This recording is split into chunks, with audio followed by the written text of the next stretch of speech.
નેતાજી તમે તો કીધું હતું ને કે દેશમાંથી બેરોજગારી ધીમે ધીમે ઘટતી જાય, આ તો ધીરે ધીરે વધતી જાય, એના વિશે તમારે શું કેવું છે? જો ભાઈ, બેરોજગારી વધતી નથી, શિફ્ટ થઈ.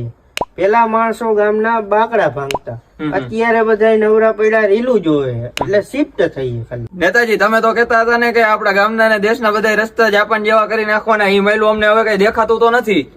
એમાં હું રોડ રસ્તામાં ખાડા રહ્યા ને, દેશના વિકાસ માટેના નેચરલ સ્પીડ બ્રેકર, અને આવા સ્પીડ બ્રેકર આવે તો જનતા સમજી વિચારીને હાલે, નિરાય કે એટલા માટે. નેતાજી તમે તો એમ કહેતા હતા ને કે 24 કલાક લાઈટ આવશે, અત્યારે તો થોડીક વાર આવે ને જાય છે. એમાં એવું છે, લાઈટ તો 24 કલાક જ આવે છે, પણ આ શેરીમાં જાય તો બીજી શેરીમાં આવે, બીજી શેરીમાં જાય તો આ શેરીમાં આવે, રોટેશન ઉપર છે. 24 કલાક જ આવે લાઈટ તો નેતાજી હવે તમારું આગળનું વિઝન શું છે?